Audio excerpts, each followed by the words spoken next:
Hola, ¿cómo están? Espero que se encuentren bien, chicas y chicos de quinto A. Vamos a comenzar con la clase 11 y en esta clase vamos a continuar con lo que estuvimos viendo referido a la biología de las poblaciones. En esta clase particularmente nos vamos a abocar más que nada al estudio de las propiedades de las mismas poblaciones. El estudio de estas propiedades nos permite identificar algunas de las características de las mismas para poder establecer luego acciones que permitan o que favorezcan su desarrollo. Recordemos que la biología perdón, que las poblaciones es el conjunto de individuos de la misma especie que comparten un espacio y un tiempo determinado. Y como les dije recién, vamos a analizar cada una, o sea, vamos a hacer un recorte de las propiedades principales de estas poblaciones. Una de las propiedades que tienen las poblaciones es la densidad. La densidad es la cantidad de individuos que hay por unidad de área o volumen de espacio, ¿sí? Teniendo en cuenta si esa población está en un ambiente terrestre o en un ambiente acuático. Vamos a medir el área o el volumen, ¿no? En este caso, un ejemplo es, ¿no? Calculemos la densidad de estos individuos. Bueno, estos individuos, que son estos mamíferos que están acá, ¿cuál sería la densidad de esta población? Para calcularlo, tomo el número de individuos, que son 6, y lo divido por el área. En este caso es una hectárea, ¿sí? Entonces, la densidad poblacional sería 6 individuos por hectárea. Este cálculo es interesante porque nos indica que si una población tiene una cierta densidad en un tiempo cero, al poco tiempo habría que ver qué ocurre con la densidad de esa población. Si aumenta o disminuye, nos va a dar una idea de si esa población está en expansión o está en peligro de extinción. Otra de las propiedades de las poblaciones es su tamaño, ¿sí? El número de individuos que hay en una población. Ese número de individuos, por lo general, no es un número fijo, sino que es bastante dinámico. De hecho, las poblaciones son bastante dinámicas, ¿sí? Porque alteran ese número, van cambiando ese número, y los factores que influyen en este tamaño de la población son estos. Primero, la cantidad de individuos que nacen por unidad de tiempo, que es la tasa de natalidad. Esos factores hacen que aumente la población. Después, la cantidad de individuos que mueren por unidad de tiempo, que es la tasa de mortalidad. La inmigración, que es la llegada de individuos procedentes de otras regiones a la población, que hacen que ésta aumente. Y la emigración es la salida de individuos de la población. Ahí está marcado con flechas, ¿no? Las flechas que ingresan hacia la población hacen referencia a los factores que aumentan la población, y las flechas que salen, los factores que las disminuyen. Bien, otra de las propiedades de las poblaciones son la distribución, esas poblaciones se disponen a lo largo del espacio. Para poder saber cómo se distribuyen las poblaciones, se tuvieron en cuenta dos cuestiones. Primero, cómo es el ambiente en el que habitan esas poblaciones. El ambiente es homogéneo en el sentido de que por lo general las condiciones son similares en todo el espacio que se menciona, y o si es heterogéneo, teniendo en cuenta que, que ese espacio puede sufrir ciertas variaciones. Y otra de las cuestiones que se tienen en cuenta para armar estos modelos de distribución espacial son las interacciones que hay entre los individuos de las poblaciones. Las interacciones pueden ser positivas, en el sentido de que hay una asociación entre esos individuos; pueden ser negativas, en el sentido de que la presencia de un individuo eh, sea perjudicial para el otro, ¿sí? Porque compiten por el recurso, etc. O pueden ser neutras, en el sentido de que la presencia de un individuo no afecta a la presencia del otro. De acuerdo a estos dos elementos, vamos a mencionar estos tres modelos de distribución espacial. Obviamente son modelos de distribución, son modelos, es decir, que son abstracciones de la realidad, ¿sí? Obviamente hay ciertos matices en las poblaciones, pero estos son los tres principales modelos. El primero es el modelo de distribución al azar o aleatoria. En este caso, el ambiente es homogéneo, ¿sí? Y las interacciones que hay entre los individuos son neutras, ¿sí? La presencia de un individuo o el otro no afecta al individuo de la población. Entonces los individuos pueden distribuirse de manera aleatoria en el espacio. Fíjense, estos círculos representan a la distribución de los individuos de la población. Todos los puntos del espacio tienen la misma probabilidad de ser ocupados.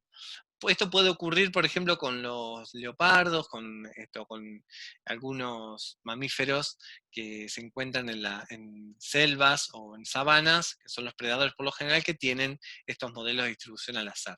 Después, el modelo de distribución uniforme o regular, en este caso, El ambiente también es homogéneo, pero la presencia de un individuo, perdón, la presencia del otro individuo es negativa, es decir, que las interacciones que hay entre los individuos de una población que se distribuye de manera uniforme es negativa. Entonces eso hace que los individuos tiendan a mantener cierta distancia.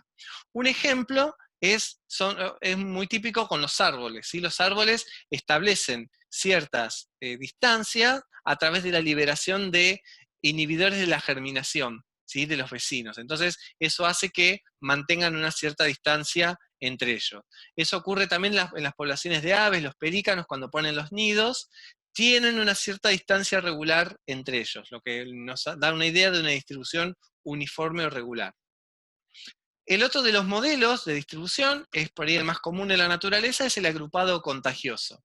En este caso el ambiente es heterogéneo, por lo cual no cualquier punto del espacio tiene la misma probabilidad de ser ocupado, porque por ahí en todo este espacio en una cierta área hay mayores recursos que en otro, entonces las poblaciones van a tender a agruparse en ese punto. Y segundo, las interacciones entre los individuos son positivas, ¿sí? Entonces, la presencia de un individuo favorece el desarrollo del otro. Este es el más común en la naturaleza, como les dije recién, y ahí les anoté qué ventajas creen que podrían tener. Fíjense acá, los pescados, los peces, muchas veces se agrupan para poder generar, cuando son pequeños, confunden al predador al unirse, confundiéndolo pensando, y este predador piensa que el individuo, ese conjunto de individuos que se agruparon es un individuo grande, entonces el predador tiende a huir. Lo mismo con las manadas ocurre, ¿sí? La distribución agrupada o contagiosa. Bien, otra de las propiedades de las poblaciones es la estructura por edades. Ustedes saben que en una población hay distintos individuos que tienen distintas edades. Entonces, el poder conocer cuántos individuos hay de cada edad nos da una idea de cómo se está comportando esa población, porque no es lo mismo que haya muchos individuos jóvenes que en esa población haya muchos individuos viejos, ¿no? Entonces, en ese sentido, para poder describir la dinámica de las poblaciones, se elaboran estas pirámides de edades, que tienen la finalidad de describir cómo está siendo desarrollada esa población. Entonces, estas pirámides de población tienen en cuenta, fíjense, dos variables. Por un lado, en algunos lados aparecen varones y mujeres discriminados, pero por lo general lo que interesa acá es ver que en la parte de la X, ¿sí? Aparecen la cantidad de individuos, ¿sí? Y en la parte de la Y, ¿sí? Aparecen las edades. Se hacen intervalos de distintas edades y nos dan una idea de, por ejemplo, acá nos dice a los 4 años, ¿cuántos individuos hay a los 4 años? Acá hay aproximadamente 30. A los 10, individuos de 10 años, aproximadamente hay 20. Bueno, de acuerdo a esta estructura de edades se pueden mencionar tres modelos o tres tipos de pirámides de edades. Las pirámides en expansión, que son las que se conocen como pirámides derechas, se caracterizan porque hay mayor cantidad de individuos jóvenes, en detrimento de los individuos de mayores edades, lo cual nos da una idea de que la población está en expansión. Por eso hablamos de un modelo en expansión, porque hay muchos individuos jóvenes y suponemos que esos individuos jóvenes van a poder reproducirse, por lo cual el tamaño de la población va a aumentar. Después tenemos el modelo estable, en el cual hay una cantidad más o menos homogénea de individuos, juveniles, adultos y viejos, lo cual nos da una idea de que la población no es que se está renovando, sino que está manteniendo el número, hay una estabilidad entre los individuos que nacen y los individuos que mueren.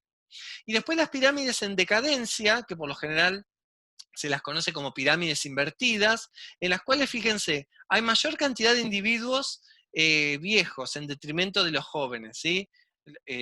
Esto nos da una idea de que la población está disminuyendo. Es muy común en los países europeos, las pirámides en decadencia. Que empiezan a aparecer individuos viejos, pero no se renueva la población. Otra de las propiedades, acá hay mucho texto, pero me interesa básicamente dos cuestiones de este texto, que son los modelos de crecimiento poblacional.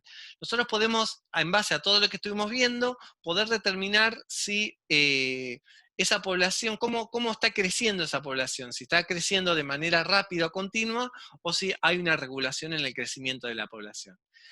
Para poder explicar cómo es la dinámica de crecimiento poblacional, se elaboraron estos dos modelos, que tienen en cuenta, acá yo les anoté, lo que es el potencial biótico, que es esta capacidad máxima de reproducción que tiene la población, ¿sí?, en condiciones óptimas, y la resistencia ambiental. La resistencia ambiental es justamente la resistencia que impone el ambiente al crecimiento de esa población, ¿sí? O sea, los individuos se pueden reproducir, pero va a haber un momento en el que el ambiente va a frenar ese crecimiento, ¿no? Porque se empiezan a agotar los recursos, entonces eh, ese crecimiento disminuye.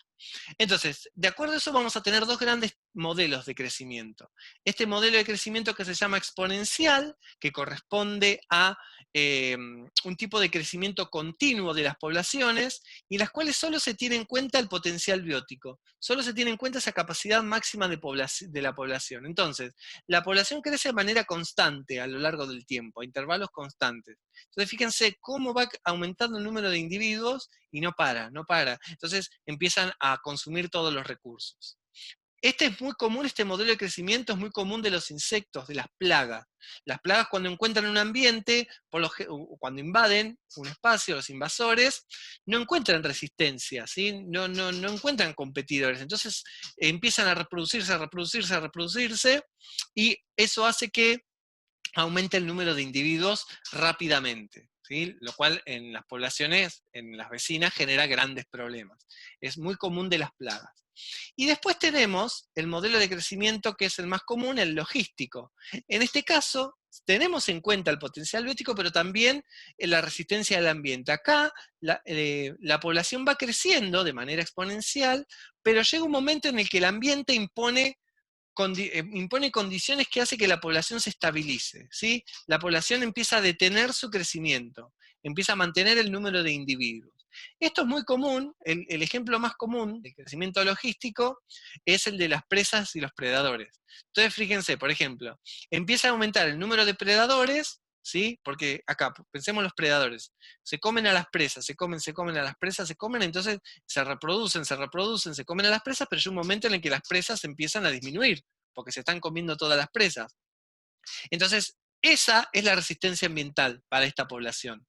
Entonces, en ese momento, la población de predadores empieza a estabilizarse, empieza a mantener un número constante, hasta que hasta que las presas empiezan a reproducirse, reproducirse, reproducirse, y ahí de vuelta los predadores empiezan a comer a las presas y aumentar el número, hasta que las presas de vuelta disminuyen. Entonces se genera entre ellos una retroalimentación, porque también al disminuir el número de predadores, las presas empiezan a aumentar porque no tienen predadores.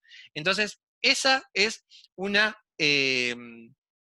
modelo de crecimiento logístico, ¿sí? Es muy similar al anterior, solamente que acá la población crece de manera exponencial, pero el ambiente le impone una resistencia. Acá puse la de unos herbívoros que comen hierba, ¿sí? Y en un momento la hierba empieza a disminuir, entonces la población de predadores tiene que estabilizar su número. ¿Mm? Bien. Y después, por último, vamos a ver estas estrategias reproductivas que tienen las poblaciones en general. Hay dos grandes modelos, o sí, que describen las estrategias reproductivas, dos grandes extremos. Tenemos las estrategias reproductivas R, ¿sí?, que se caracterizan porque se reproducen rápidamente, ¿sí?, generan muchos individuos en poco tiempo, ¿sí?, por lo general tienen poco cuidado de la cría, ¿sí?, o sea que las muchas crías que se crían se desarrollan rápidamente, y lo que tienen los R también es que por lo general no viven mucho estos descendientes, ¿sí? Esto es muy común en los insectos, en las plagas, y está relacionado con el modelo de crecimiento que les dije hoy, el modelo logístico. ¿Mm? Bien. Y después las estrategias reproductivas K, que es muy común en los mamíferos, mucho en algunos, ¿no? Eh, que justamente es el otro extremo, ¿no? Acá se producen pocas crías, esas crías tienen un alto cuidado, ¿sí? Hay mucho cuidado de la cría, esas crías además, esos descendientes, suelen sobrevivir mucho tiempo, ¿sí?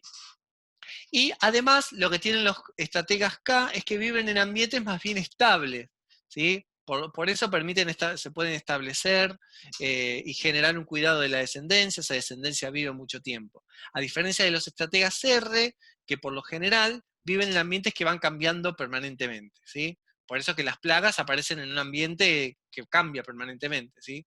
Eh, Nada, esas como las dos grandes diferencias entre las estrategias reproductivas R y K. Así que bueno, con todo esto, lo que ustedes van a hacer es un trabajo grupal, ¿sí? Es todo más bien práctico. La idea es que ustedes analicen, puedan hacer un cálculo de poblaciones, ¿sí? Teniendo en cuenta la tasa de natalidad, la mortalidad, etcétera.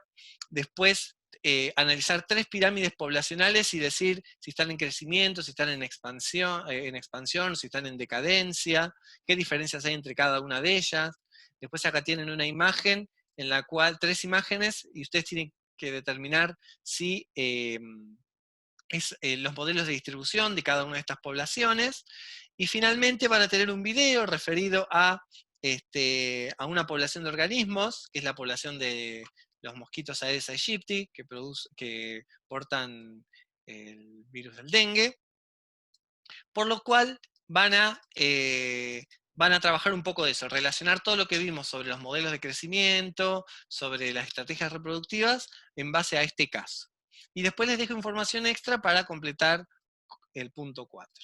Bueno, espero que les sirva esta explicación. Igual les voy a dejar material de lectura, así que cualquier duda o consulta que tengan respecto al tema, no duden en escribirme. Bueno, les mando un abrazo y nos vemos pronto.